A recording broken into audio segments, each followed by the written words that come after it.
La table ronde numéro 1 porte sur quel levier pour soutenir et renforcer l'activité des équipes de prélèvement et de greffe.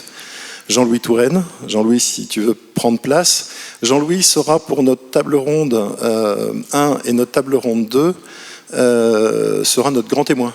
C'est-à-dire il a cet avantage éminent d'être non seulement politique, puisqu'il est député, mais également d'être professeur de médecine, donc il a un regard très acéré sur la profession, il a fait de la recherche, et donc son éclairage sera tout à fait essentiel, et en particulier sur la question de la régionalisation, comment les choses se mettent en place. Quand on s'aperçoit des inéquités qui existent entre les différentes régions, on peut se poser des questions justement sur la chaîne de commandement, la gouvernance du système et le fait de pouvoir améliorer les choses. Xavier Garcia nous rejoindra en distanciel, donc il n'est pas là. Je voudrais demander à Mathieu Ledorz et à France Roussin de nous rejoindre. Hervé Le Serre, Hervé, si tu veux bien prendre place, et Jean-Christophe Hénard. Voilà, pour cette table ronde. Hervé, on va dire le chef de groupe associatif qui a drivé ces questions justement sur les activités des greffes, des équipes de prélèvement et de greffe. Donc Hervé, ma première question c'est quelles sont les propositions? Je crois que, comme vous voulez, vous pouvez enlever les masques si vous voulez. Vous êtes un peu prêts peut-être. Voilà. Mais enfin, quand vous parlez, je pense que c'est mieux de les enlever. Hervé, quelles sont les propositions dans le manifeste qui concernent ce champ particulier, cette table ronde particulière, et sur lesquelles justement on va pouvoir interagir tous ensemble?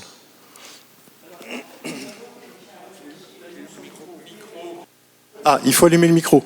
Quand vous parlez, vous appuyez sur la touche qui est là, le micro doit s'allumer en rouge. Voilà. Tout d'abord, je tiens à remercier au nom du groupe Prélèvement les coordinations hospitalières de prélèvement d'organes et de tissus humains, les CHPOT, qui ont accepté notre proposition d'échanger sur les conditions dans lesquelles elles exercent leur mission. Elles ont répondu à nos interrogations en toute sincérité, dans un esprit constructif, avec une réelle volonté de voir les choses évoluer dans le bon sens. Il nous a d'ailleurs semblé qu'elles appréciaient particulièrement que le monde associatif se penche sur leurs difficultés. Merci aussi à la présidente de l'association Aller la vie, association des familles de donneurs, de nous avoir fait part de son vécu. Pour le groupe Prélèvement, les enjeux du manifeste « Plus de prélèvements pour plus de greffes », c'est bien évidemment l'augmentation sensible du nombre de personnes prélevées le jour de leur décès, soit l'augmentation du nombre de sujets en état de mort encéphalique recensés dans tous les hôpitaux de France, la baisse du taux de refus qui, même depuis l'évolution de la loi au 1er janvier 2017, reste invariablement supérieur à 30%, avec des variations, effectivement, Olivier l'a dit, régionales importantes, notamment entre la province et l'Île-de-France.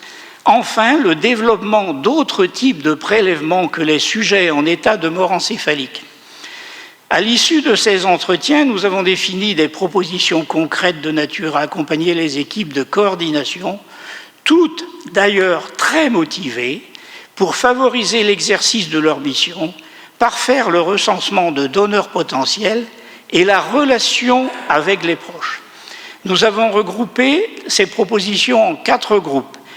Le premier groupe, valoriser la formation et la carrière des membres des équipes, avec comme objectifs principaux de réduire au maximum, de le baisser, le turnover dans les équipes, plus particulièrement en région parisienne, mais aussi d'ailleurs dans les centres périphériques qui réalisent peu de prélèvements.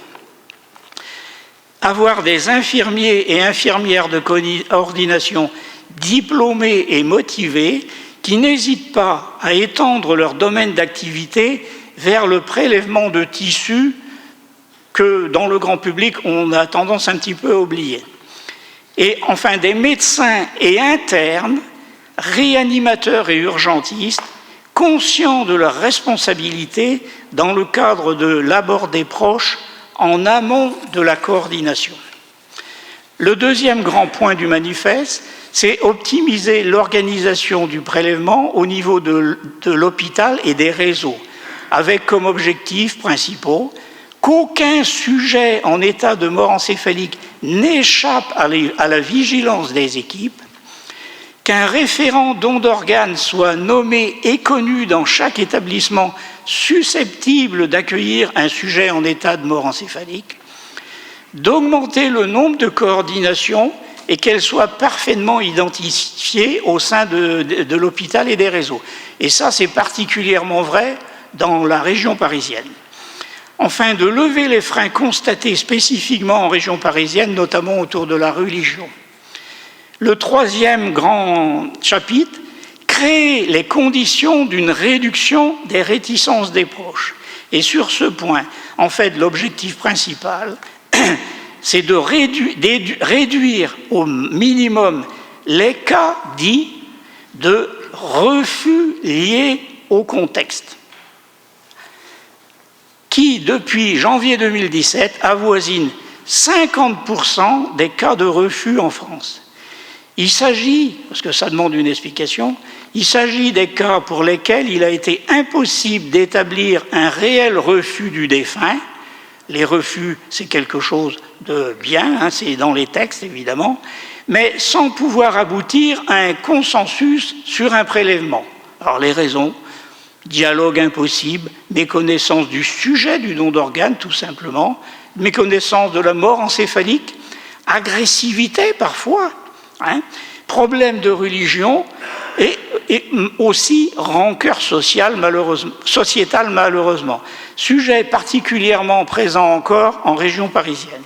Et enfin, le dernier grand point, c'est généraliser et accélérer le maillage de prélèvements de type Maastricht 3. Donc, avec comme objectif, eh bien, de passer, enfin nous le proposons, de passer rapidement de 7 prélèvements par million d'habitants aujourd'hui en France à 20 prélèvements par million d'habitants comme en Espagne par exemple, ce qui représenterait une augmentation de près de 1000 greffes par an. Essentiellement, assurément, c'est une question de moyens. Donc, a priori, c'est quelque chose de facile à faire, quoi. Cette prise en charge dans les centres périphériques participerait très certainement à la diminution du turnover et à la motivation des équipes. Merci beaucoup Hervé. On peut peut-être couper le micro. Je vais passer la parole à Mathieu Ledors et à France Roussin. Alors justement, cette question des refus est une question centrale. Si vous en mettez deux, j'ai peur que vous ayez un Larsen. Cette question des refus est une question centrale. On est entre 30 et 34%, comme le disait Cédric tout à l'heure. Qu'est-ce que les équipes peuvent faire? Comment vous pouvez vous organiser autour de ça? Et justement, la question du refus lié au contexte est quelque chose qui pose véritablement une question fondamentale. Autre point d'ailleurs, c'est certes la loi bioéthique a mis en place une possibilité élargie d'avoir le don. Sauf que quand on en discute par exemple avec Benoît Vallet, qui malheureusement n'a pas pu être présent aujourd'hui, il trouve un peu particulier que les textes d'application de cette loi aboutissent quand même à un questionnaire qui laisse une place assez forte justement à ces refus de contexte, et j'aimerais bien avoir votre opinion là-dessus.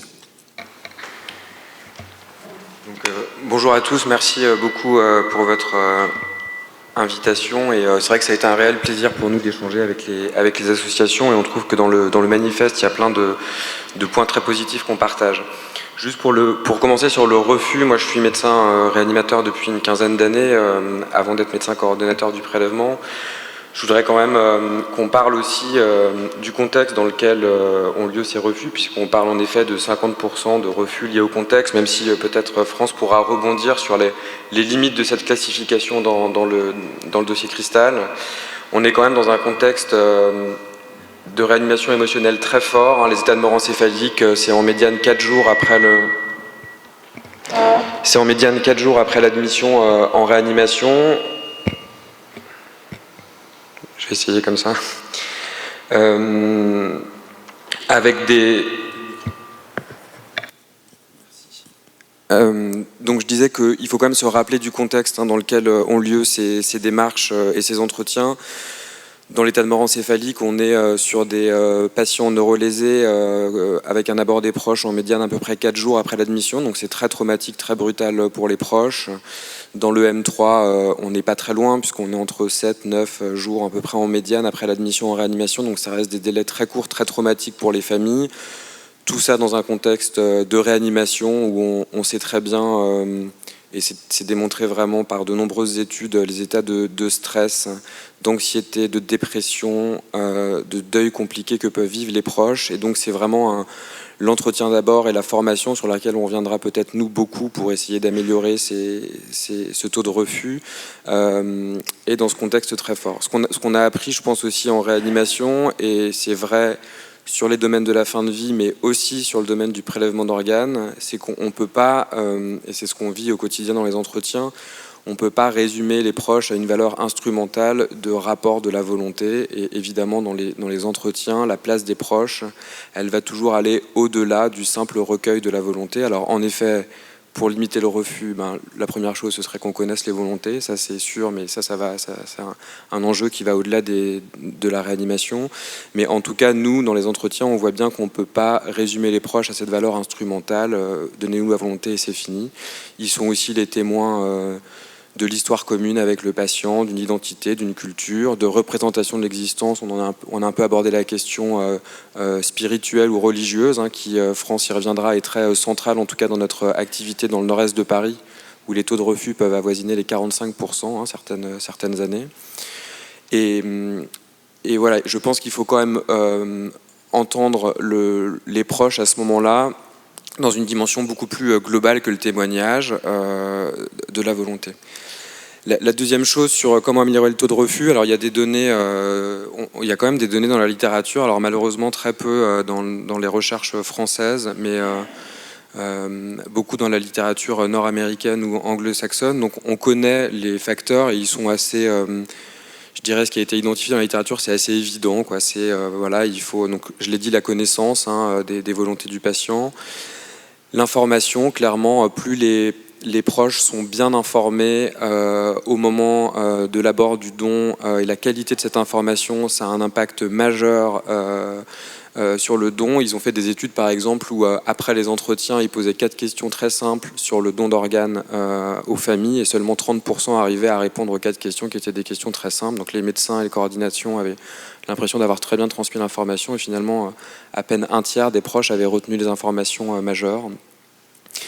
Il faut une bonne compréhension de la mort encéphalique. Ça arrive encore aujourd'hui, encore une fois lié aux représentations de l'existence, qu'on ait des familles qui n'arrivent pas à s'approprier ce concept, qui est un concept, voilà, ça reste complexe, même quand on est interne en réanimation, on met un petit peu de temps à acquérir cette notion. Et aussi l'information, elle va porter sur une crainte qui est celle de la restauration tégumentaire, de la possibilité des rites. Ça, c'est des questions qui reviennent aussi souvent et sur lesquelles, en particulier, là, pour le coup, l'intervention des infirmières de coordination est très importante. Donc il y a cette question d'information et donc de formation.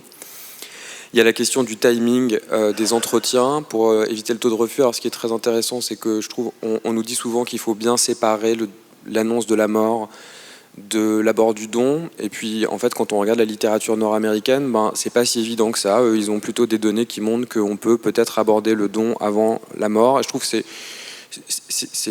je dis pas que ce que disent ces études est vrai, mais ça veut juste dire qu'il y a un besoin de recherche fondamentale pour identifier, et on a peut-être des idées reçues aussi sur ce que vivent les proches et la manière de les aborder, et peut-être que des travaux de recherche iraient contre des idées préconçues qu'on a.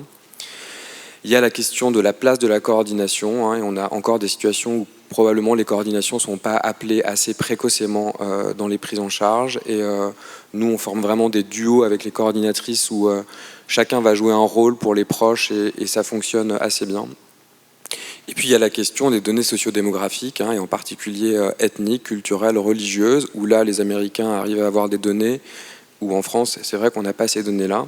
Et pareil, ce qui est intéressant sur cette littérature, c'est que par exemple les populations noires nord-américaines ont un taux de refus plus important. On pourrait s'arrêter là, mais quand ils font la recherche, ils se rendent compte que les docteurs et les coordinatrices passent moins de temps avec les patients, les familles des patients noirs à leur donner des informations, et que c'est aussi une population qui a moins donné ses volontés à ses proches. Donc la recherche, encore une fois, permettra de ne pas s'arrêter à des idées préconçues et d'aller un peu plus loin.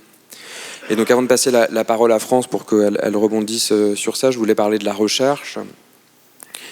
On a clairement besoin en France, nous, pour avancer et pour se former, de savoir d'où on part, et en particulier sur ces 50% d'opposition liées au contexte. Il faudra probablement développer des études qualitatives et quantitatives sur les motifs de refus, et puis aussi des études sur des interventions. Ça, pour le coup, dans le domaine de la fin de vie, on arrive à avoir des interventions qui fonctionnent, que ce soit des médiations médicales, des médiations transculturelles, ce qu'ils appellent aux États-Unis des facilitateurs de communication, c'est-à-dire des gens qui vont assister aux entretiens et juste voir à quel moment, dans le regard de la famille, il y a quelque chose qu'ils n'ont pas compris, qui nécessite une reformulation. Donc je pense que ces études sur des stratégies d'amélioration, elles sont importantes. La grosse problématique qu'on a pour monter ces recherches, c'est que c'est des recherches qui sont interdisciplinaires entre les sciences humaines et sociales, les sciences médicales, et que c'est très difficile de trouver des financements aussi pour ces recherches. Déjà, c'est très difficile de structurer cette recherche parce que c'est des équipes d'horizons différents. Et ensuite, c'est difficile de trouver des financements. Alors, il y a une plateforme où peut-être il faudrait aussi qu'on voit si dans le domaine du don d'organes, elle peut y participer. C'est la plateforme nationale pour la recherche sur la fin de vie, qui existe depuis pas très longtemps, mais qui essaie justement de se mobiliser pour structurer cette recherche et faire en sorte que dans les appels d'offres ANR ou autres qui permettent d'obtenir des gros financements, parce qu'en fait, payer un sociologue, un psychologue qui va faire des entretiens avec des proches, des soignants, en fait, ça coûte cher. Pour que dans les jurys de ces appels d'offres, il y ait une sensibilité sciences humaines et sociales. Et souvent, dans les PHRC, etc., on se retrouve encore un petit peu face à un mur avec des jurys qui sont probablement qualitativement pas constitués pour accueillir ce genre de projet. Donc ça, je pense que c'est un sujet très, très, très important. Et je voulais saluer Régis Aubry qui travaille beaucoup pour ça. Et puis finir sur la recherche sur le Maastricht 3, je pense que c'est essentiel. Le Maastricht 3, ça ne peut pas être considéré comme la seule solution pour augmenter le nombre de greffons, mais on voit bien quand même que c'est une possibilité importante qui s'offre à nous, avec une qualité, les premières données là, sur la qualité des greffons sont très, très encourageantes. Je crois que les équipes de réanimation sont de plus en plus mobilisées, mais il ne faut pas sous-estimer quand même les tensions éthiques importantes que vivent les équipes de réanimation sur cette thématique, et que là encore, je pense que faire de la recherche, ça permettra de rassurer les réanimateurs qui sont parfois encore un peu réticents. Voilà, je passe la parole à France. Bonjour à tous et merci de cette invitation. Donc moi, je suis coordinatrice de prélèvement d'organes et de tissus à la Riboisière et Saint-Louis depuis de nombreuses années. Et je travaille avec Mathieu et l'ensemble des réanimations de notre secteur. Alors, baisser et optimiser le taux de refus, c'est en effet une priorité pour nous. Je pense qu'avant d'envisager une diminution du taux de refus, je pense que ce qui est extrêmement important, c'est la position et le positionnement de tout citoyen en France, et la communication autour de ce don d'organes et des possibilités, et que chacun puisse connaître la volonté de ses proches. Lutter contre le refus, oui. Chacun a le droit d'être opposé au don d'organes, et ça, c'est tout à fait respectable. Et nous, ce qui nous pose un réel problème au décours de ces entretiens, c'est quand les proches ne connaissent pas la position du défunt. Si les proches connaissent la position du défunt, la situation est relativement claire, puisque les proches nous rapportent une opposition, une acceptation. Là où on a vraiment un rôle à jouer, à mon avis, en termes de communication, c'est justement une communication plus fluide dans les médias, dans les écoles. Et nous, on le voit parce qu'on fait régulièrement des interventions dans les collèges, dans les lycées. Et dans les collèges, c'est extrêmement intéressant parce que la réflexion n'est pas du tout la même que dans les lycées ou dans les facultés. Donc, il y a vraiment un gros travail de formation. Formation du public, formation de la population à cette intervention et à cette possibilité de don d'organes après la mort. Après, moi j'insisterai aussi énormément sur la formation des différents personnels, et pour rejoindre, et je suis tout à fait d'accord avec Mathieu, la formation des personnels, que ce soit des coordinations, mais des médecins réanimateurs, puisque comme vous le savez, ces entretiens se font toujours en binôme avec un médecin réanimateur et une coordinatrice. Donc ça, je pense que c'est vraiment extrêmement important qu'il y ait une formation des personnels, parce que ces entretiens sont capitaux sur l'information et le recueil de cette non-opposition. Et un entretien mal fait ou fait avec des mots un peu malheureux peut compromettre le recueil et confirmer l'opposition des proches. Alors nous, comme l'a dit Mathieu, on est sur le nord-est parisien. On a un taux de refus qui est extrêmement élevé, alors qui varie entre 33 et 40, 42%, 41% je crois au maximum. On a une population très, très variée. On a beaucoup de refus pour raisons culturelles et religieuses. Il y a aussi, à mon avis, à mon sens, un gros travail à faire auprès des différentes représentations religieuses, faire des interventions et aborder le don d'organes auprès des différents représentants religieux, et pas les nôtres à l'hôpital, parce que ça sert à rien. Ils sont convaincus du bien fondé de cette activité. Il faut, je pense, faire une information large auprès de tous les représentants du culte. Après, on a aussi des refus, nous à notre niveau, et je terminerai là-dessus, sur des problèmes sociaux. Il y a ces problèmes de famille, de décomposés, recomposés, des conflits interfamiliaux, et on a eu plusieurs fois cette année et l'année dernière des refus pour, en fait non, la société nous a rien donné, donc nous on donnera rien non plus. Donc je pense qu'il faut vraiment s'interroger sur ce point-là. Et donc c'est important derrière nous les débriefings qu'on peut faire inter-équipe pour essayer de voir ce qu'on peut améliorer dans notre discours, dans notre dialogue, pour essayer d'optimiser en effet ces dialogues et ces entretiens avec les proches qui sont fondamentaux pour diminuer ce taux de refus.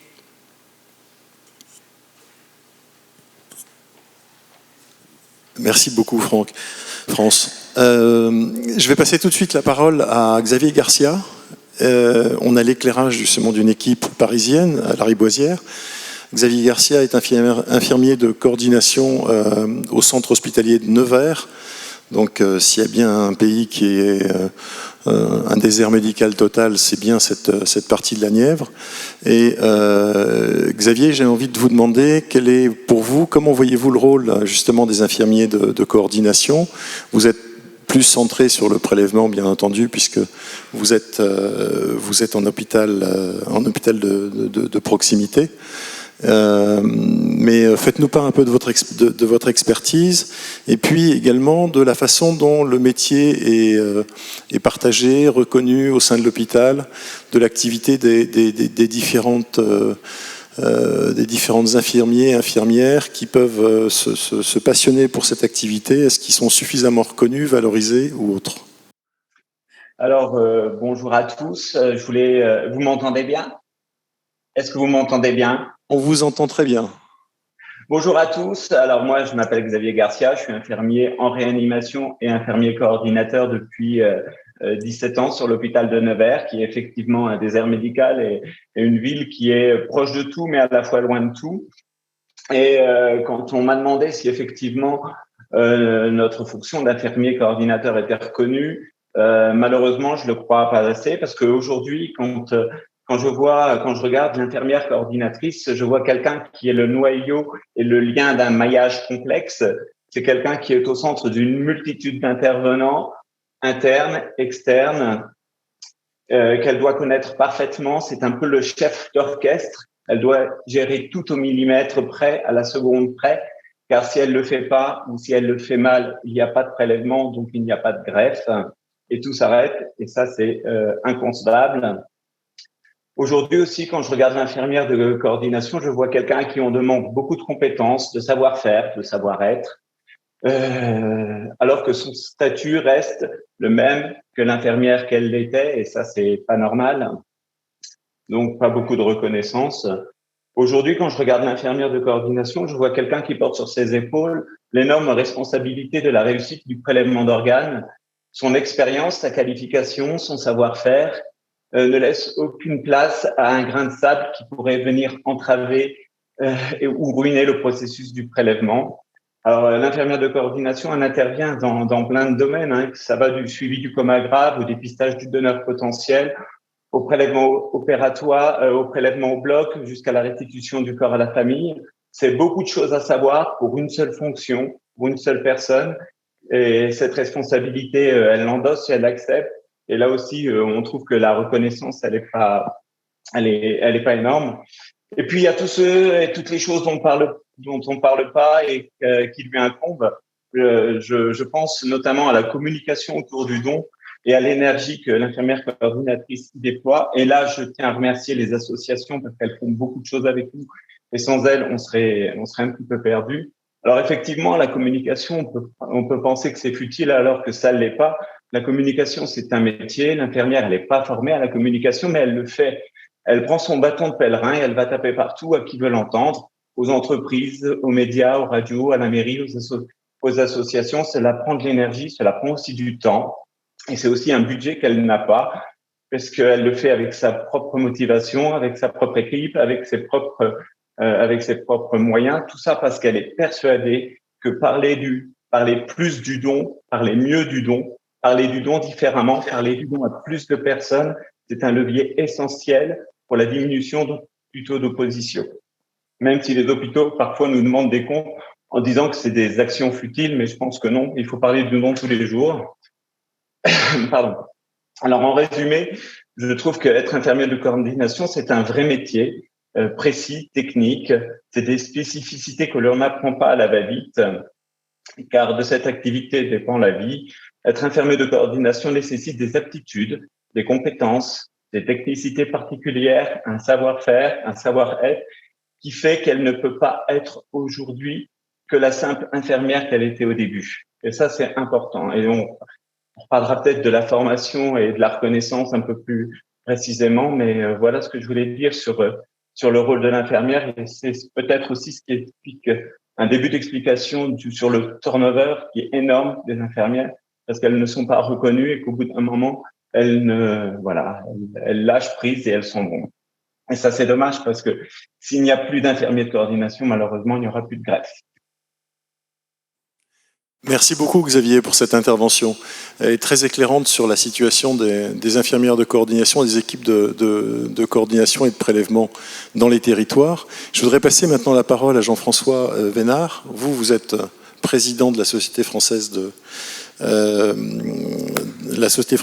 de médecine de prélèvement d'organes et de tissus, et vous êtes au CHU de Tours, donc un autre éclairage sur une autre structure hospitalière, beaucoup plus en région, avec une autonomie qui est très certainement plus importante que la Riboisière ou autre, un autre milieu sociologique.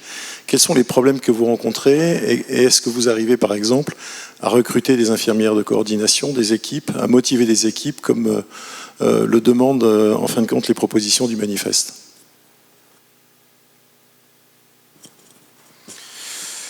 Oui, bonjour à tous. Comme mes collègues, je remercie l'ensemble des intervenants et surtout la possibilité pour la société de nous donner la parole. Première chose, je cautionne à 100% tout ce qui a été dit à la fois par Mathieu, par Xavier et par France. Ce ne sont que des vérités. Et c'est vrai qu'il ne faut pas... le refus est un gros problème, mais c'est un contexte général. Donc pour essayer de répondre à la question précise qui m'a été posée sur le recrutement, puisque j'ai compris que c'était cette question qui m'était posée, je crois qu'il n'y a pas de difficulté en fait à recruter des infirmières de coordination. Je crois que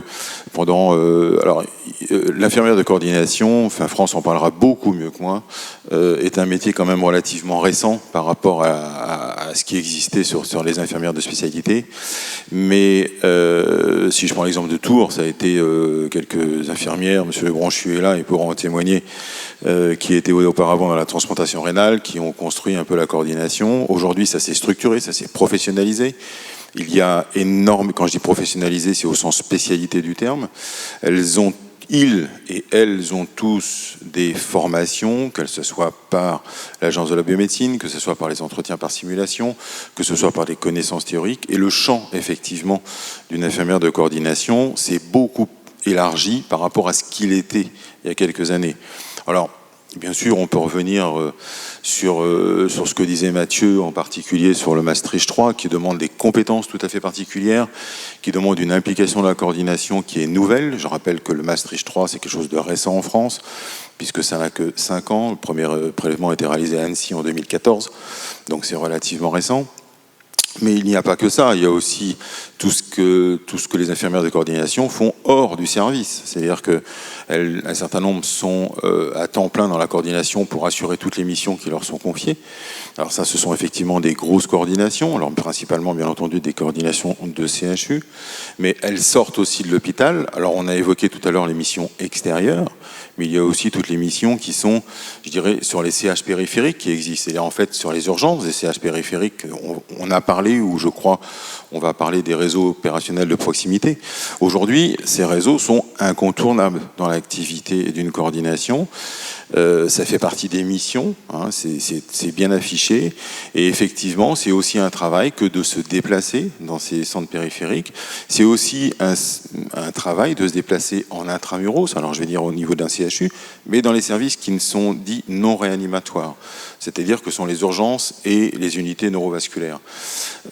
Ces deux unités, aujourd'hui, font partie intégrante des services que fréquentent les coordinations. Ça fait partie des missions, je dirais, directes.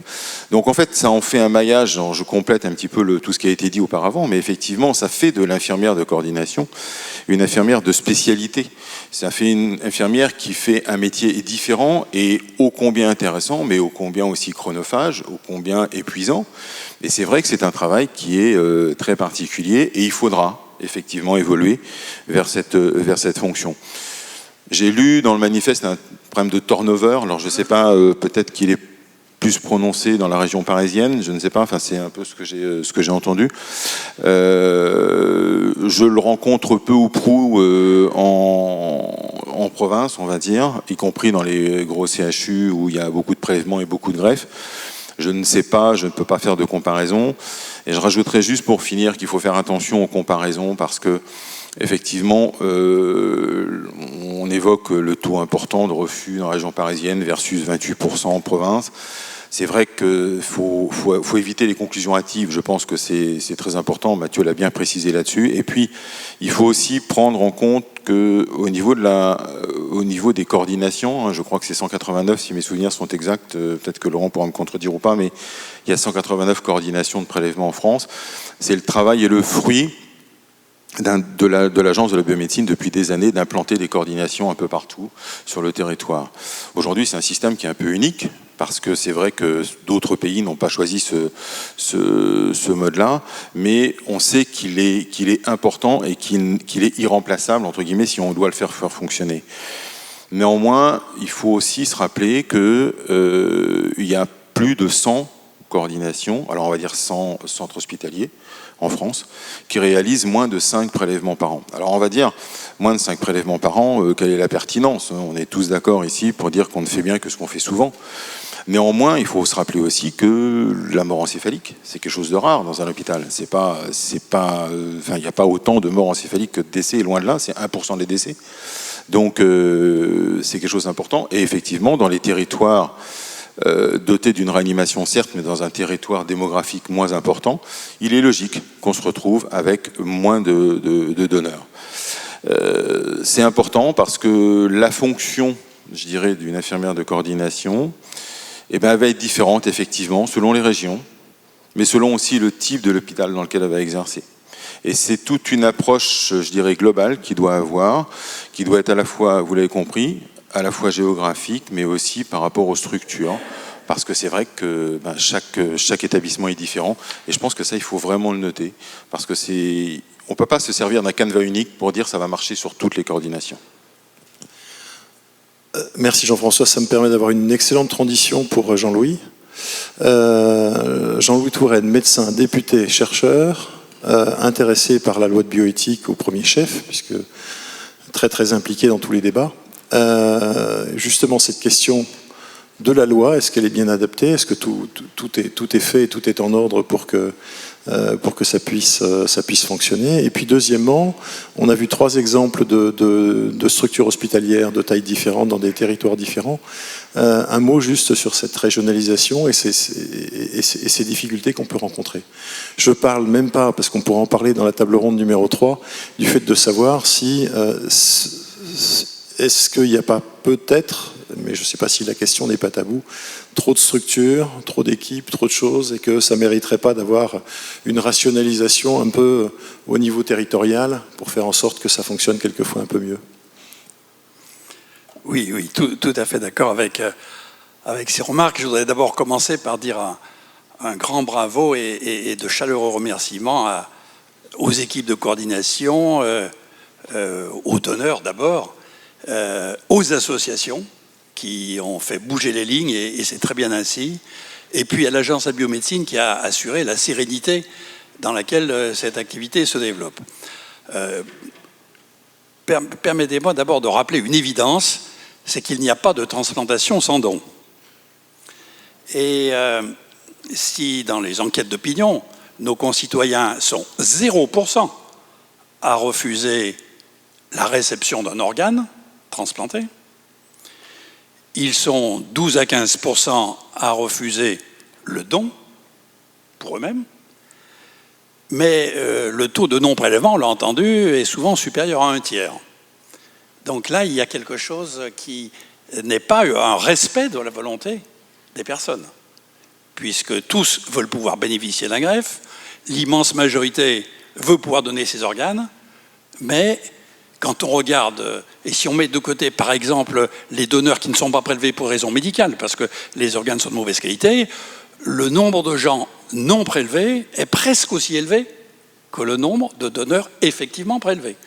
Donc on voit bien que nous avons une marge de progression qui existe, et bien sûr qu'il faut faire avec tact, dans le respect de chacun, parce que c'est une question qui, évidemment, est éminemment sensible.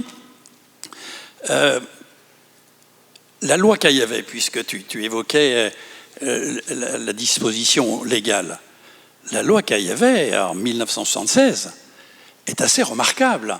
Ça a été, je crois, la première loi au monde à développer le consentement présumé.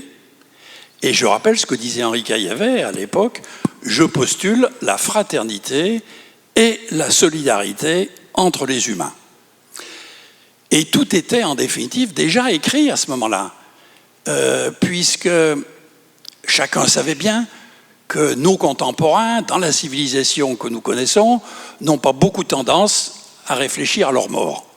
Très peu rédigent leur testament, et encore moins définissent les conditions de leur inhumation, voire les modalités de disposition de leurs organes. Bon, de façon pragmatique, qu'est-ce qu'il a dit Henri Caillavet ? Ceux qui disent « je veux absolument », on peut les entendre. Ceux qui disent « je ne veux absolument pas », on peut les entendre. Il dit « la majorité ne dit ni l'un ni l'autre, on va postuler que puisque la majorité des humains y sont favorables, ceux qui ne se sont pas exprimés, c'est qu'ils y sont eux aussi favorables. Et en même temps qu'on postule ça, on postule que les humains sont solidaires entre eux, qu'ils se soutiennent. » J'ajoute un élément d'ailleurs qui est parfois un peu oublié, c'est que même pour la famille, l'idée que l'organe de son proche continue à vivre est quelquefois quelque chose qui est tout à fait positif. Bon, quoi qu'il en soit, la loi était déjà là.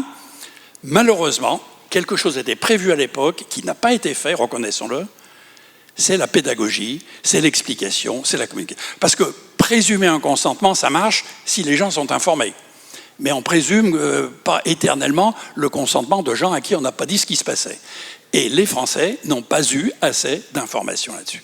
Si bien qu'il y a eu une dérive et on s'est mis à passer du consentement présumé à la demande à la famille de ce qu'elle voulait.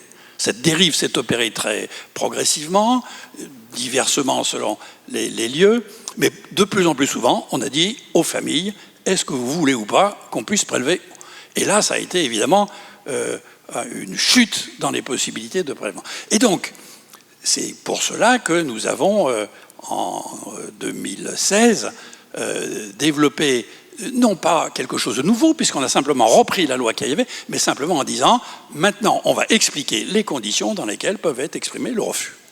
Et puis en même temps, on va faire de la communication. Reconnaissons que la communication a été faite, les enquêtes d'opinion montrent que beaucoup plus de Français savent aujourd'hui de quoi il s'agit, même si ce n'est pas encore parfait.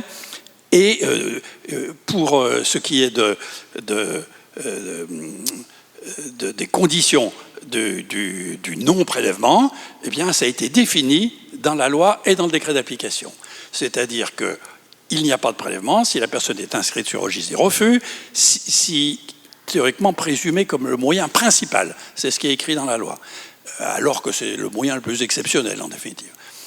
Deuxièmement, si la personne a écrit sur un papier quelconque qu'elle refusait de donner ses organes. Troisièmement, si elle a dit à un membre de sa famille qu'elle était contre et que ce membre de la famille accepte de témoigner par écrit des modalités et des conditions d'expression du refus. Et donc, ainsi développé, on a vu augmenter le nombre de prélèvements, et la meilleure année des transplantations a été l'année suivante, 2017, pour la première fois dépassant les 6000 transplantations. Et puis ensuite, ça a à nouveau baissé. Et qu'est-ce qui s'est passé? Eh bien, il s'est mis à y avoir des conditions qui ne correspondaient pas aux modalités prévues dans la loi et dans le décret d'application. Et c'est ce qui, petit à petit, a été baptisé un contexte défavorable au prélèvement. Et on comprend de quoi il peut s'agir. Il est évident qu'on a toujours dit que si une équipe est exposée à des gens vindicatifs qui les menacent, il vaut mieux rester prudent et être en retrait. C'est évident. C'est un contexte, là, pour le coup, défavorable. Mais ceci devrait pouvoir être expliqué en disant nous nous retrouvons face à des gens d'une agressivité excessive et qu'il n'est pas possible de convaincre par un dialogue fécond. Mais dans beaucoup de cas, il n'y a aucune autre précision que contexte peu opportun. Et on a comme cela un résultat qui est quand même un petit peu embêtant quand on fait du benchmarking. C'est que si chez nous, vous avez entendu ces chiffres de plus d'un tiers de non-prélèvement, nos amis belges, c'est 15,6%, et nos amis espagnols, c'est 14%. Je ne dis pas qu'on compte exactement la même chose selon les pays. Méfions-nous des chiffres, bien sûr. Il y a probablement moins de disparités que cela. Mais enfin, même si certains refus ne sont pas comptabilisés chez nos voisins, ou peut-être que nous en comptons à l'excès, il y a quand même une différence. Et ceci doit être pour nous un élément d'espoir, puisqu'on a une possibilité de progression. Je ne dis pas que personne n'a la baguette magique. Aucun d'entre nous ici pourra repartir en disant « ça y est, on a trouvé, on sait, demain, on va abaisser de moitié le taux de refus ». Mais pour autant, on sait qu'on a la possibilité, tout en gardant le même état d'esprit qui est remarquable. Et à nouveau, je veux remercier les coordinations parce que leur travail est difficile, leur enthousiasme est excellent, et les progrès qui ont été effectués non seulement ont abouti à des résultats intéressants et importants, mais en plus ont toujours maintenu, c'est remarquable, la sérénité dans laquelle cela se passe. Cela fait plusieurs décennies qu'aucun d'entre nous n'a entendu parler de scandale dans aucune des villes, alors que les anciens comme Bernard ou Yvon se souviennent qu'il y a un certain temps, il ne s'écoulait pas 3 ou 4 années de suite sans qu'il y ait dans une ville ou une autre des débats sur les conditions dans lesquelles prélèvement et transplantation avaient été effectués. Donc tout cela a été fait d'une façon remarquable et il faut capitaliser là-dessus. Mais on peut encore progresser. Et je voudrais, pour répondre justement à ce que évoquait tout à l'heure Bernard, quels pourraient être les take-home messages? Qu'est-ce qu'on va ramener à la maison comme idée? On peut ramener l'idée que, premièrement, il nous faut accroître encore et toujours la formation de tous dans ces questions-là. C'est une formation continue, c'est une formation qui est très difficile, qui doit se faire en interactif, parce qu'on est confronté à des choses différentes, parfois imprévues, et que ce n'est pas simple de savoir comment progresser. Deuxièmement, une recherche, ça a été dit tout à l'heure, et j'adhère à 100%, recherche dans les sciences humaines et sociales sur ces questions-là, trop insuffisante dans notre pays. Et si on ne voit pas clair sur les causes et les modalités des refus, eh ben on ne progressera pas. Il faut qu'on démantèle ce contexte. Dans ce contexte, il y a sûrement des choses qui sont d'authentiques refus. et puis d'autres qui sont des échappatoires. Mais il faut qu'il y ait des études là-dessus, et il faut que ce soit fait de façon très rigoureuse pour donner des modalités de solution. Troisièmement, il nous faut basculer dans le pragmatisme. Ce n'est pas toujours la première vertu des Français.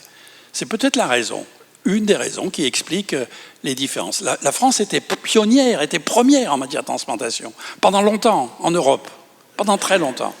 Maintenant, nous sommes 4e en Europe, 6 ou 7e dans le monde. C'est dommage.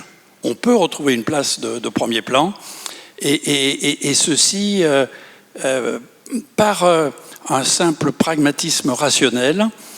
Et évoquons la situation que tout à l'heure a citée Bernard Charpentier.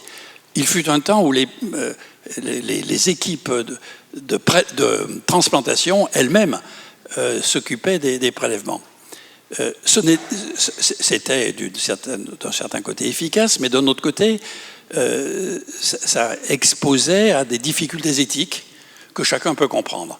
Et donc, ça a été une très très bonne chose de séparer les deux activités et de mettre du professionnalisme dans le prélèvement. Et cela, il ne faut sûrement pas le mettre en question. C'est excellent, c'est très bien. Mais est-ce qu'on n'a pas, comme trop souvent dans notre pays, été un peu loin à les séparer, ces équipes? Est-ce qu'on n'a pas un petit peu diminué le feu de la motivation? Est-ce qu'on ne devrait pas retrouver un état d'esprit où il y a des réunions très fréquentes? Je sais que ça se fait dans beaucoup de villes, mais pas encore dans toutes. Des réunions très fréquentes, pluriannuelles, entre équipes de prélèvement et de transplantation.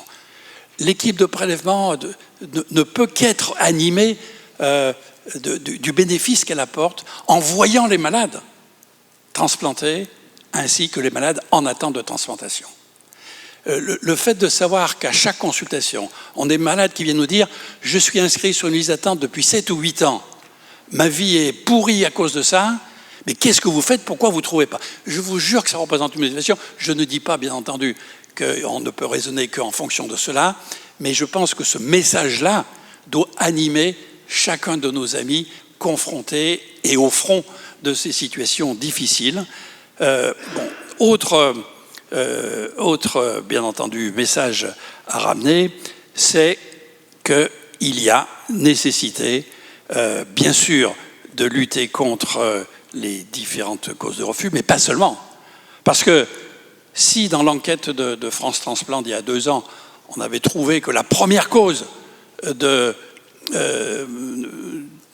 d'insuffisance de nombre de transplantations, c'était l'insuffisance de nombre de prélèvements, ce n'est pas la seule des causes. Il y a aussi d'autres raisons expliquant ces insuffisances. C'est des organisations défectueuses, c'est des moyens insuffisants en effectifs, médecins, chirurgiens, réanimateurs, infirmières, etc. Les effectifs sont insuffisants. Et donc, il est clair qu'il nous faut développer des moyens humains et matériels plus importants. Il y a des CHU où il n'y a pas de garde organisée pour cela. C'est fait au dernier moment, on s'organise. Il n'y a pas d'accès au bloc opératoire aisé dans beaucoup trop d'hôpitaux de France. Toutes ces conditions-là font qu'il y a des pertes de possibilités de prélèvement et donc des transplantations en moins. Donc il nous faut impérativement agir sur tous ces moyens. On ne va pas dire il y a uniquement le refus, uniquement l'insuffisance de moyens, uniquement des effectifs trop peu nombreux. Il faut agir sur la totalité de ces facteurs. Et je me termine en indiquant que, oui, je crois qu'on peut augmenter les prélèvements sur donneurs décédés. Oui, on peut augmenter aussi les prélèvements Maastricht 3. Oui, on doit également augmenter les prélèvements sur donneurs vivants. Donc c'est ces efforts conjoints sur tout cela, en ayant en ligne de mire une observation, je dirais, en temps réel. Ne refaisons pas à nouveau un plan avec un horizon à 4 ans. Les plans en France, on en fait beaucoup. Eh bien, en santé, je peux vous en donner 2 qui n'ont pas du tout réussi. C'est les transplantations, 7800 l'objectif, La réalité, moins de 6 000. Bon. C'est les soins palliatifs. Tous les gens qui devraient relever de soins palliatifs doivent y avoir accès. Un quart seulement, 25% des Français peuvent être accueillis en soins palliatifs quand ils en ont besoin. Alors qu'on a fait 5 plans soins palliatifs. Et puis il y a d'autres cas où il y a des plans qui ont marché. Plan cancer, plan maladie rare. Donc ça peut marcher. Et bien pourquoi ça marche pour les uns et pas pour les autres? Le plan ne marche que si on ne donne pas un horizon lointain, mais si on donne des étapes proches et sur le terrain. Si on dit que dans le prochain plan greffe, on ne va pas atteindre tel objectif dans 4 ou 5 ans, mais chaque année, on doit avoir augmenté de quelques pourcents.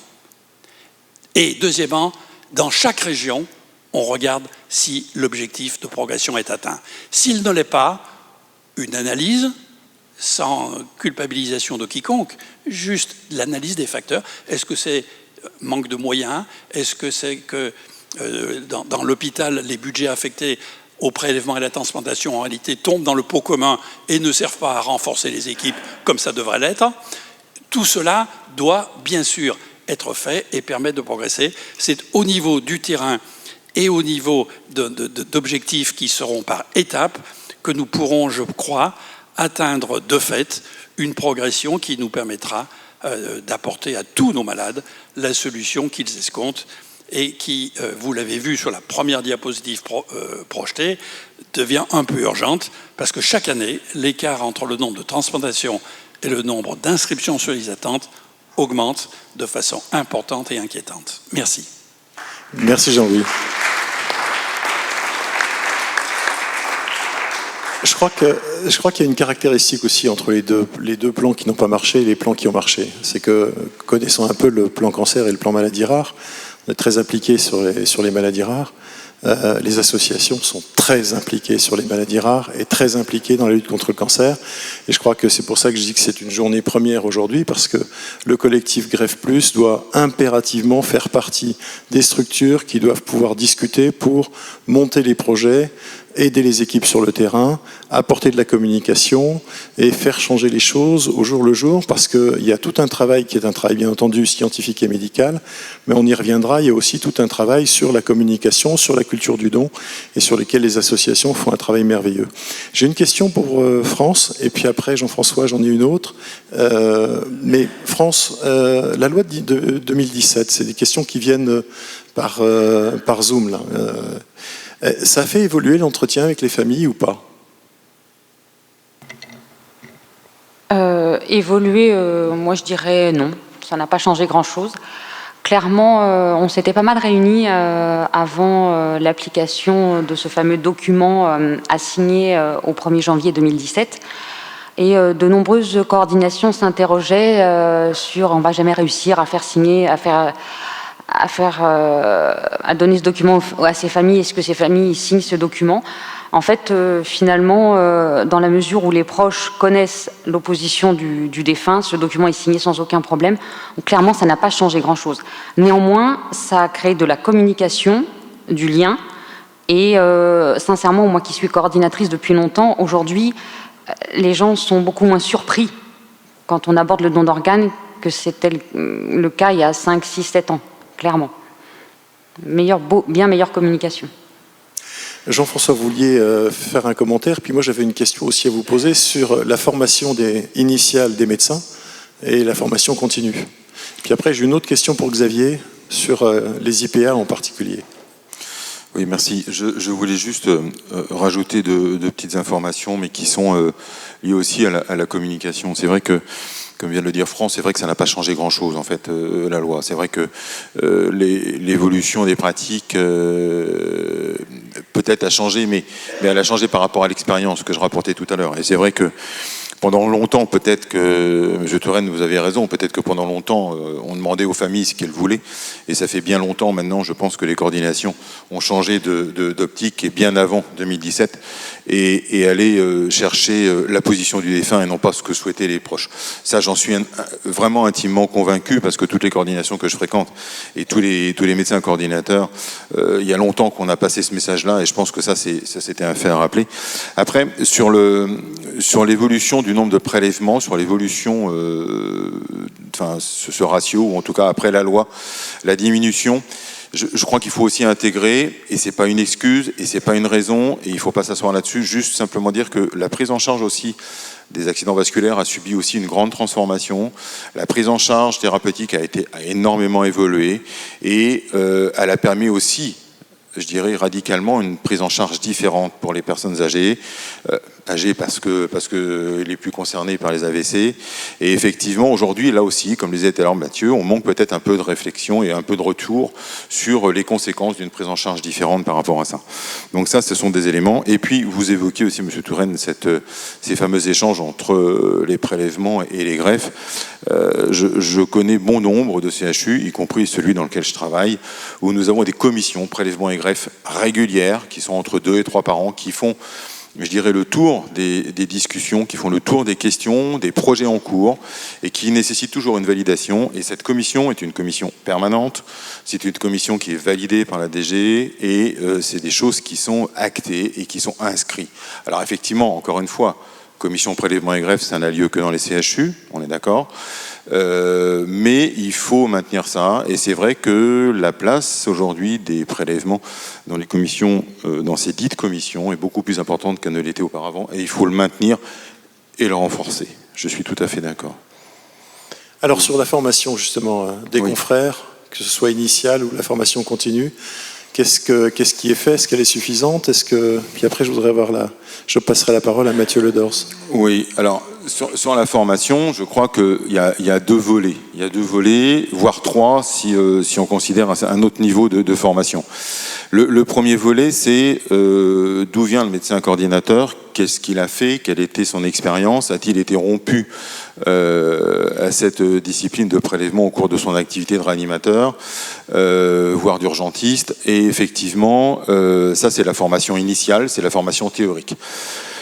Je dirais que c'est pas forcément la plus importante, mais elle est fondamentale et elle fait partie d'un prérequis. La plus importante, effectivement, ça va être le message qu'il va faire passer, et aussi ces fameuses formations aux entretiens qu'il va être capable de faire, de proposer, d'orienter, et ça c'est vraiment important. Alors la formation aux entretiens, elle existe depuis longtemps, elle a été faite par les partenaires que sont l'Agence de la biomédecine, et aujourd'hui on sait très bien que bon nombre de coordinations, bon nombre de CHU, voire de CH aussi bien entendu, ont mis en place des formations aux entretiens par simulation, et qui s'étendent non seulement en local, mais aussi aux autres, en marchant par les réseaux. En fait, ça marche sur les réseaux. Donc, il y a beaucoup d'efforts qui ont été faits sur ça. Pardon. Et le dernier message que je voulais faire passer sur les formations, c'est que il va falloir qu'aussi on forme les gens aux abords anticipés. Alors, les abords anticipés, c'est quoi? On a eu l'habitude de former les gens, de former nos confrères dans la prise en charge et l'abord des proches sur un entretien parce que le patient était décédé. Alors on a eu des modifications un petit peu lorsque le Maastricht 3 est arrivé, mais les personnes qui étaient rompues à ça n'ont pas eu de difficulté à s'y approprier. Par contre, aborder des proches avec le même esprit, la même orientation à la recherche de l'opposition du défunt ou pas, dans un contexte qui n'est pas réanimatoire, c'est-à-dire d'un contexte encore plus urgent. Mathieu évoquait qu'on travaillait en réanimation sur des patients qui étaient décédés au bout de 4 jours. Là, je vous rappelle que si on fait un abord anticipé, c'est quelqu'un qui vient d'arriver. C'est quelqu'un qui a franchi il y a quelques heures, dans une situation catastrophique, les portes de l'hôpital, et qui se retrouve dans une unité neurovasculaire, inconscient, ses proches à côté, ne sachant pas ce qui va se passer, ou aux urgences, quel que soit. Et cette approche va viser à hospitaliser quelqu'un dans un service de réanimation dans l'optique, et la seule optique programmée, d'un éventuel don d'organes si ce patient évolue vers la mort encéphalique. C'est donc une approche totalement différente de celle des entretiens. L'abord anticipé aujourd'hui devient une priorité parce qu'effectivement ça fait partie de la politique d'extension du réseau, et elle est fondamentale. Et puis, l'ultime point qui me tient cher, parce que c'est de la formation universitaire, c'est-à-dire que je crois qu'il faut véritablement inscrire le prélèvement, la réanimation du donneur, la réanimation d'organes, n'ayons pas peur des mots. Il faut qu'elle soit inscrite dans la formation de nos sociétés savantes respectives, que ce soit la SRLF que la SFAR, qu'elle soit inscrite avec un temps de formation nécessaire, et que tous les internes qui passent, nous on l'a instauré chez nous, pour les internes de 4e et 5e année, ils passent systématiquement en formation, en entretien, dans ce genre de choses. Ça fait partie des annonces dans le cas d'une situation grave, mais il faut que ça se développe, et les CHU sont une plaque tournante de formation, donc tous les internes passent à un moment. Donc nos internes, nos jeunes internes, doivent absolument être formés à ça, beaucoup plus qu'ils ne le sont. Et je crois que c'est... Alors peut-être que ça ne donnera pas des résultats, je suis désolé Monsieur Touraine, d'ici 1 ou 2 ans, parce que nos internes, il faut qu'ils grandissent, mais je pense que ça, c'est la base. Ce serait bien d'ailleurs qu'on en parle aussi quand on est étudiant en médecine. Je ne sais pas, en 5e ou 6e année, ça vaudrait quand même le coup qu'on ait ne serait-ce qu'une rencontre avec une équipe, une rencontre avec une association, un certain nombre de témoignages pour être sensibilisés. C'est tout le volet par rapport aux médecins généralistes aujourd'hui. On en parlera justement sur la culture du don dans la table ronde numéro 4. Mathieu, une intervention, puis après je passe la parole à Xavier. Xavier Garcia. Je voulais juste réintervenir un peu sur le volet formation pour dire que déjà saluer quand même les...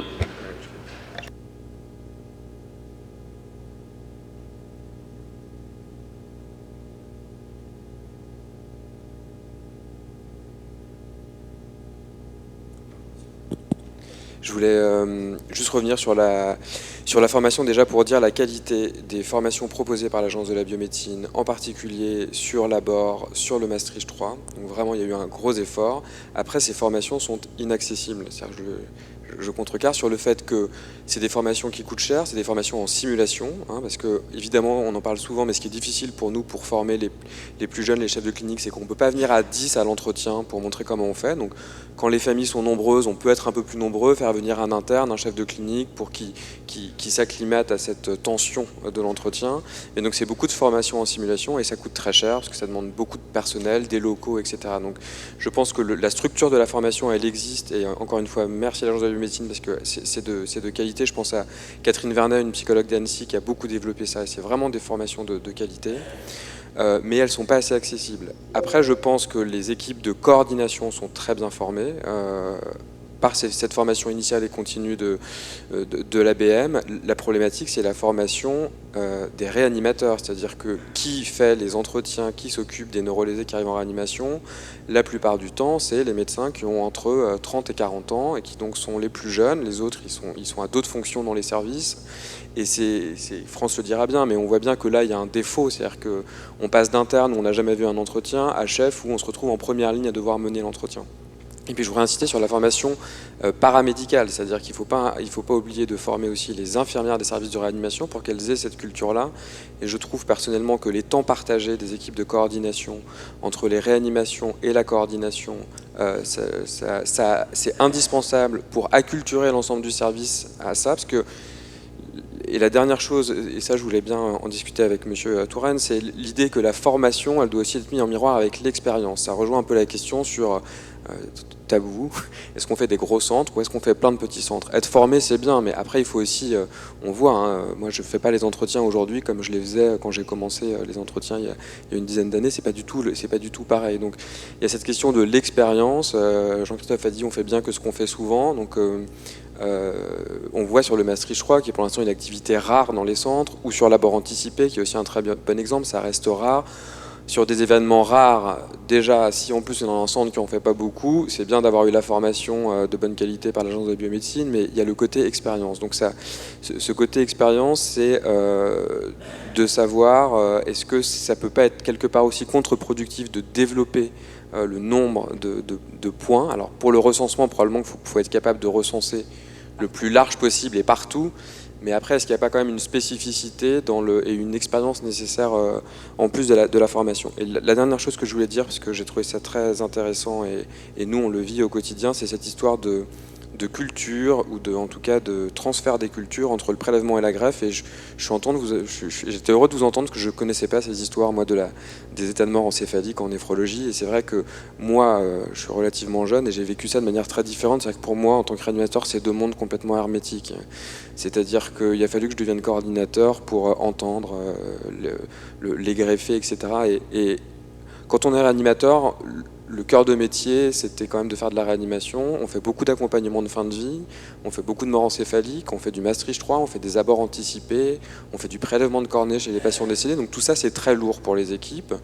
Et il y a un moment, on a envie de faire autre chose. Et je pense que avoir cette culture de ce que c'est que le monde de la greffe, du greffé, du receveur, je crois que c'est M. Touraine qui a dit ça remobiliserait un peu les équipes de réanimation dans l'envie de le faire. Et parfois, il faut nous comprendre, on manque un peu d'envie parce que tout ça, je l'ai dit, c'est un contexte quand même émotionnel très pesant pour nous. On imagine bien. Xavier, vous êtes toujours là ?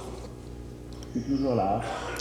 Alors moi j'ai une question, on a une réforme du métier d'infirmière qui en particulier est celui des infirmières de pratique avancée.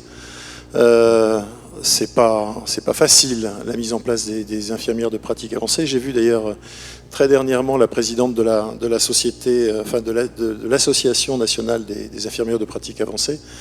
Elles sont un peu désespérées par la place qu'on leur a laissée, mais c'est quand même un espoir pour la profession. Est-ce que ça peut être un élément ou une formation qui pourrait renforcer le rôle des infirmières de coordination ou les structurer mieux ou, comment on peut faire coïncider un peu les deux métiers ?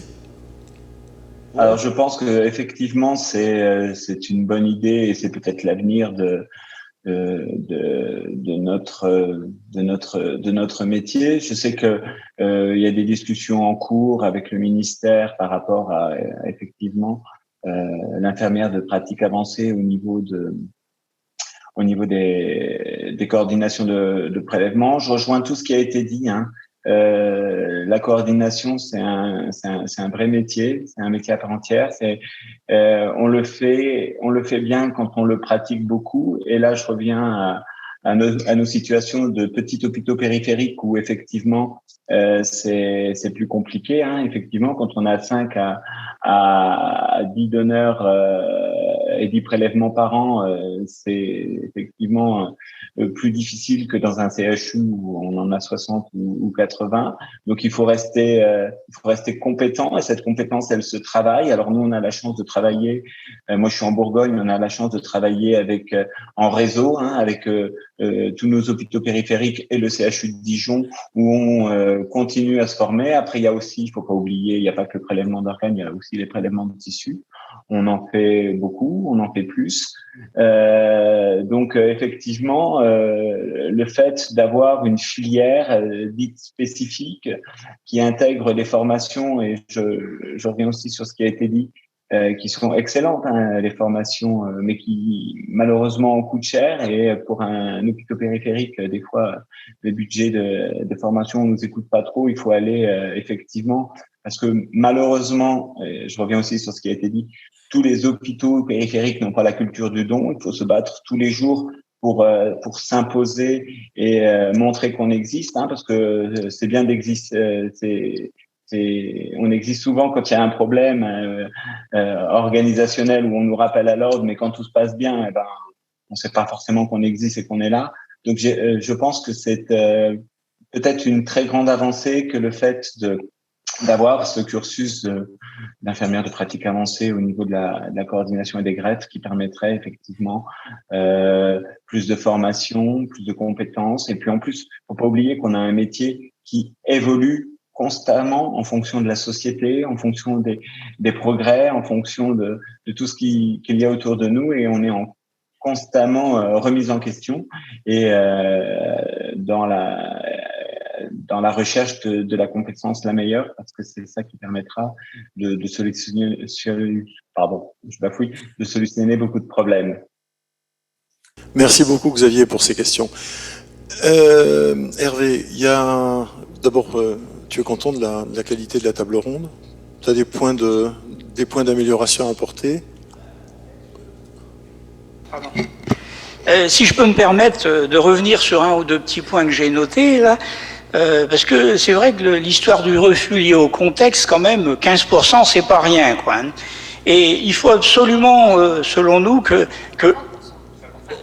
oui, non, mais Oui, d'accord. Et 30% de refus qui se répartissent en 15% de vrais refus et 15% de refus liés au contexte. Et sur ces refus liés au contexte, c'est quand même quelque chose de nouveau. Je pense qu'il faut absolument que l'Agence de la biomédecine prenne la mesure de ces éléments-là, parce que aujourd'hui, sauf si j'ai mal compris, même les résultats des débriefings des équipes de coordination, quand même, qui doivent être les premiers à s'interroger comment on en arrive là, effectivement, pourquoi refus lié au contexte, etc.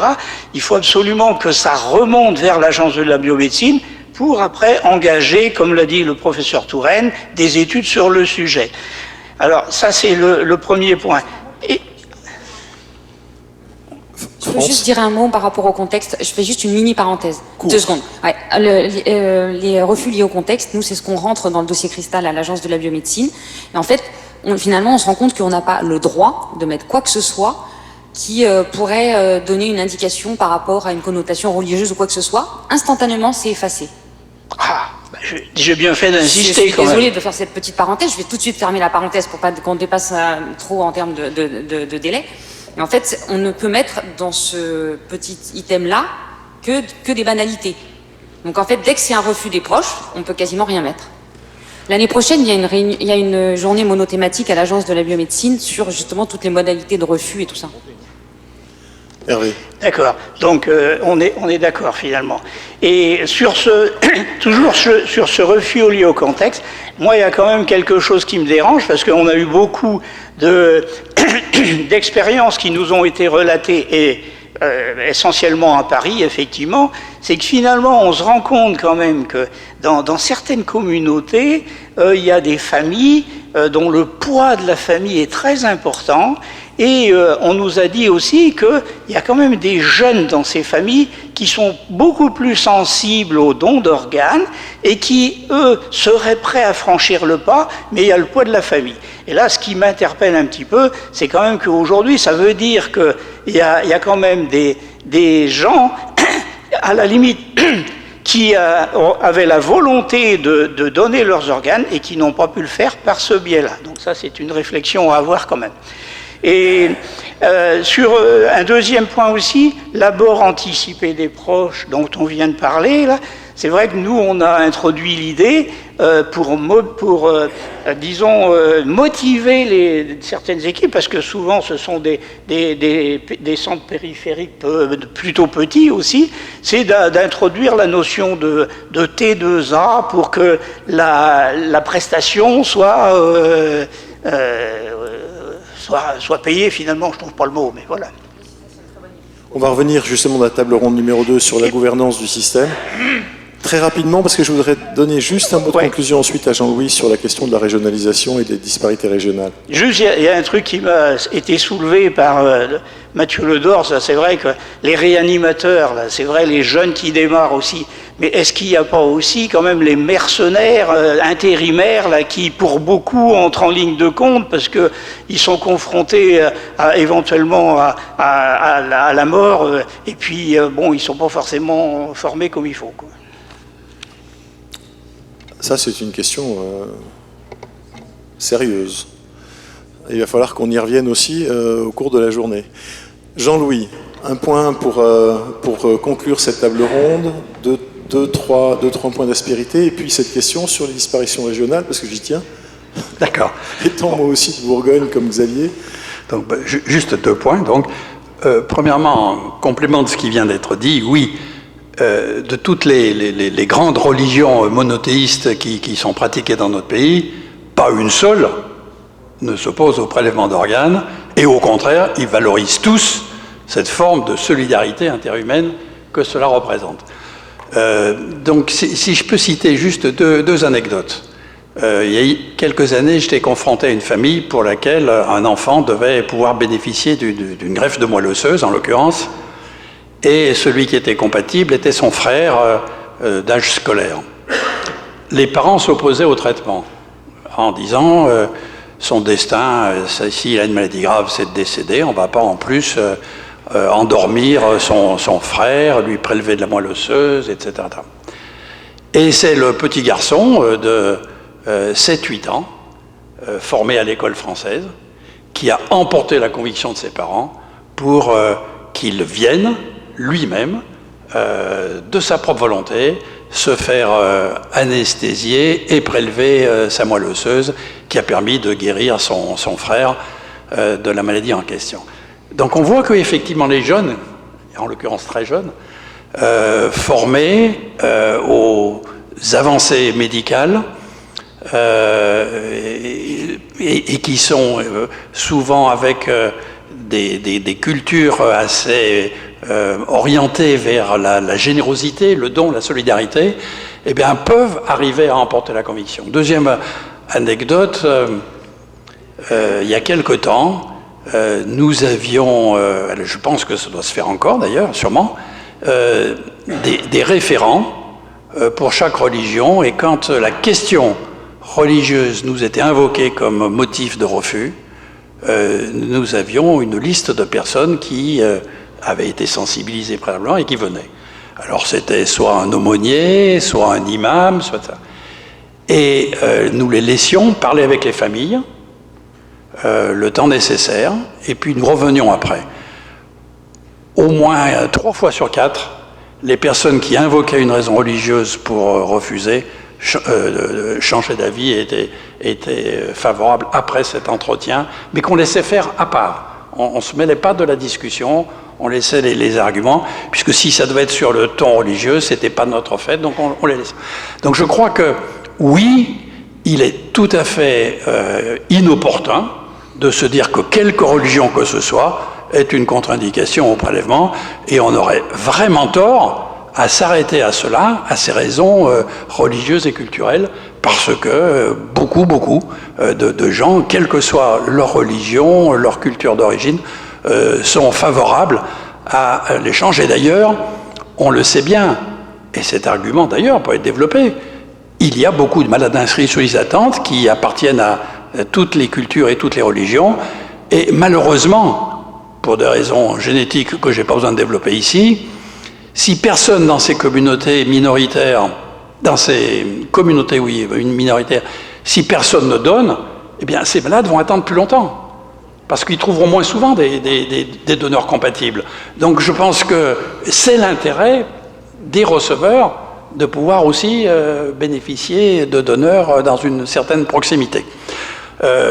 Et puis, dernier élément qui me vient à l'esprit, c'est cette question tout à l'heure évoquée sur des gens, et c'est vrai que ça existe, qui sont vindicatifs. La société n'a rien fait pour moi, je ne vais rien faire pour. Moi, je leur proposerais de réfléchir à ce que disait le président Kennedy. Il ne faut pas se demander ce que le pays peut faire pour moi, mais ce que je peux faire pour mon pays. Et celui qui ne veut rien faire pour son pays et pour ses concitoyens, malheureusement, il s'exclut de la communauté, et là, il ne pourra plus jamais rien demander, plus rien. Parce que celui qui s'exclut de la communauté nationale ne peut plus être en situation de sollicitation. Donc je crois que, je sais que c'est pas simple dans le moment du deuil, enfin, on ne fait pas dans ces moments-là de la grande philosophie ou des grandes discussions, mais sortons un petit peu de cette vision égoïste que certains, malheureusement, de nos concitoyens ont, de toujours se dire, oh, on n'a pas fait ça pour moi, on ne m'a pas trouvé tout de suite le travail que je voulais, ni donné les indemnités que je voulais, donc du coup je fais rien. C'est pas le moyen d'avancer. Hein. Alors bien sûr qu'il faut le dire avec des formes tout à fait opportunes, et il faut pas dresser les gens contre, mais je crois quand même que ça serait intéressant de rappeler à chacun que, bien sûr, il a beaucoup de droits, et que quand il n'obtient pas ses droits, c'est très regrettable, mais il a aussi quelques devoirs. Alors, le point sur la régionalisation, moi je pense que, et ça revient à la question de tout à l'heure, les lois actuelles, elles sont suffisantes dans notre pays. C'est pas la peine d'en faire de plus. Hein. On a complété pour les donneurs vivants avec les chaînes de dons, mais je vois pas ce qu'on peut faire de plus. On a eu la loi la plus favorable. Bon, si on n'a pas les résultats les plus importants, c'est parce qu'on ne l'applique pas suffisamment, mais c'est pas la loi elle-même qu'il faut changer. Donc l'application, excusez-moi, c'est pas dans un bureau administratif que ça pourra se faire. Et c'est pas au niveau parisien pour l'ensemble du territoire. Il y a des disparités régionales. Il faut les corriger sur le terrain. L'île de la Réunion est un des endroits de France où il y a le plus de besoins de transplantation rénale, pour des raisons que vous connaissez, l'insuffisance rénale chronique est beaucoup plus développée parmi nos amis de la Réunion. Et il y a eu des problèmes avec les centres de transplantation et de prélèvement. Bon, eh bien, dans ces cas-là, il faut les résoudre tout de suite. L'Agence de la biomédecine a délégué plusieurs fois des personnes pour aller sur place. Et je crois que ce qu'il faut, c'est véritablement, quand un problème surgit dans telle ou telle région, que ça soit immédiatement pris en considération, traité et résolu. Parce que sinon, nous aurons encore des régions où le taux de prélèvement est 2 fois plus important que d'autres, et on ne pourra donc pas atteindre les objectifs qui ont été fixés s'il y a des endroits où, pour tel ou tel problème, qu'il soit humain, matériel, organisationnel, financier, que sais-je, s'il n'y a pas l'identification immédiate du problème et la recherche de solutions sur le terrain. Ce que nous a appris cette malencontreuse crise de la Covid, c'est que toutes les solutions ne viennent pas d'un bureau, d'une administration nationale, mais viennent de solutions sur le terrain. Quand on n'a pas eu de surblouse, les infirmières elles-mêmes ont pris des sacs poubelles et les ont transformés en surblouse. Quand on n'a pas eu assez de masques, les gens ont fabriqué des masques en tissu à la maison. Et ça, après, les pouvoirs publics, avec 3 ou 4 mois de retard, peuvent abonder et trouver des solutions. Mais s'il y a une région, et il y a plusieurs régions, qui sont très en dessous de la moyenne nationale, eh bien, il faut aller dialoguer avec les personnes de ces régions et les aider à trouver les solutions, quitte à donner des incitations assez fortes à tous les acteurs, du directeur de l'hôpital jusqu'à l'aide-soignante, pour qu'on apporte le plus vite possible la solution et le développement de nouvelles capacités de prélèvement et de transplantation. Merci beaucoup Jean-Louis. Alors, il y a Brigitte Thénal-Lemoine de France 1 qui voulait poser une question très rapidement. Parce que là, oui, c'était juste une remarque plutôt vers Monsieur Touraine. La France va avoir la présidence de l'Europe bientôt. Et donc, vous avez parlé tout à l'heure de benchmark et de comparaison entre les pays. Est-ce que ce ne serait pas un moment pour favoriser un benchmark entre les pays et voir quelles sont les organisations qui marchent le mieux dans les pays européens, que ce soit, certains sont meilleurs pour le donneur vivant, d'autres sont meilleurs pour la mort encéphalique. Et donc ça me paraît être un moment un peu privilégié pour qu'on soit promoteur de cela. Merci. Merci pour votre question. Oui, je suis tout à fait d'accord et je crois que souvent nous pourrons résoudre nos problèmes franco-français en utilisant, entre guillemets, l'Europe comme incitation.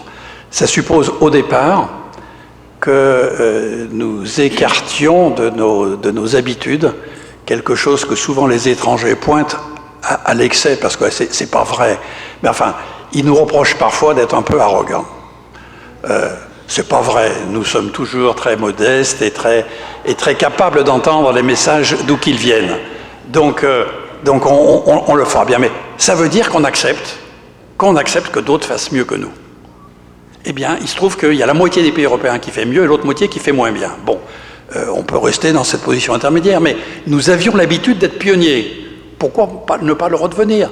Donc, dialoguons. Prenons juste deux pays très voisins, Belgique et Espagne. Vous avez entendu tout à l'heure déjà que ces liens ont et continuent à exister de façon très forte. Eh bien, dialoguons avec eux et utilisons les modalités qui sont très pragmatiques, qui sont très simples et qui permettent de progresser. Et je crois qu'on en tirera grand bénéfice. La même chose se passe dans un domaine sur lequel je viens de faire une mission et un rapport qui est le médicament et l'innovation thérapeutique. La France était en 2000 le premier pays européen en termes d'innovation thérapeutique. Aujourd'hui, nous sommes le 5e. Qu'est-ce qui s'est passé dans ces 20 années? Eh bien, les mêmes choses que dans la transplantation. Une multiplicité de strates administratives, des déresponsabilisations, des partages de responsabilités multiples, des bonnes volontés, mais qui apportent de l'inertie, de la lenteur. Nous avons, pour l'innovation thérapeutique, par exemple, dans les essais thérapeutiques, mis tellement de vertus éthiques que maintenant, un essai thérapeutique dure 4 fois plus de temps en France qu'en Allemagne ou en Espagne. 4 fois plus de temps. Donc vous comprenez bien qu'on se fait doubler systématiquement. Mais après on dit on est parfait, nous, on est parfait, parce que nous demandons des experts qui ne connaissent pas le sujet, dont ils n'ont pas de lien d'intérêt. Alors comme ils sont très intelligents, ils arrivent à comprendre le sujet. On demande à un neurologue pour être un expert en infectiologie. Bon, mais comme il est intelligent, il va être capable de se former. Mais ça va lui demander 1 an pour se former. Et donc la réponse, on l'aura 2 ans après.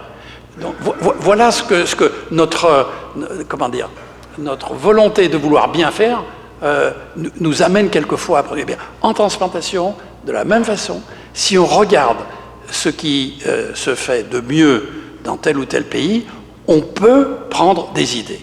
Il y a, pour chacune des activités de prélèvement, des pays qui font presque 2 fois plus que nous. Si on prend que les donneurs décédés, si on prend que les donneurs vivants, ou si on prend les Maastricht 3, on peut multiplier encore des sous-catégories, mais bon. Donc il y en a qui font franchement... prenons les exemples où ils se trouvent et utilisons notre présidence de l'Union européenne à venir, dès le début de l'année prochaine, pour mettre en route un système. C'est d'autant plus opportun qu'aujourd'hui, tout le monde sait qu'on doit construire l'Europe de la santé. Et que si on a été un petit peu dans la difficulté au début de la Covid, c'est parce que l'Europe de la santé n'était pas encore existante. Aujourd'hui, l'Europe de la santé, tout le monde sait que ça devient nécessaire. Il ne sera plus possible d'avoir une indépendance seulement en France pour la production de tous les médicaments essentiels. On ne pourra pas tous les faire. Par contre, au niveau de l'Europe, on peut. Certains en Allemagne, d'autres en France, d'autres dans d'autres pays. Mais la transplantation aussi, nous avons un devoir de pouvoir nous aligner vers les meilleures des pratiques, où qu'elles soient, en acceptant humblement qu'on est meilleur dans certains aspects, mais pas dans tous.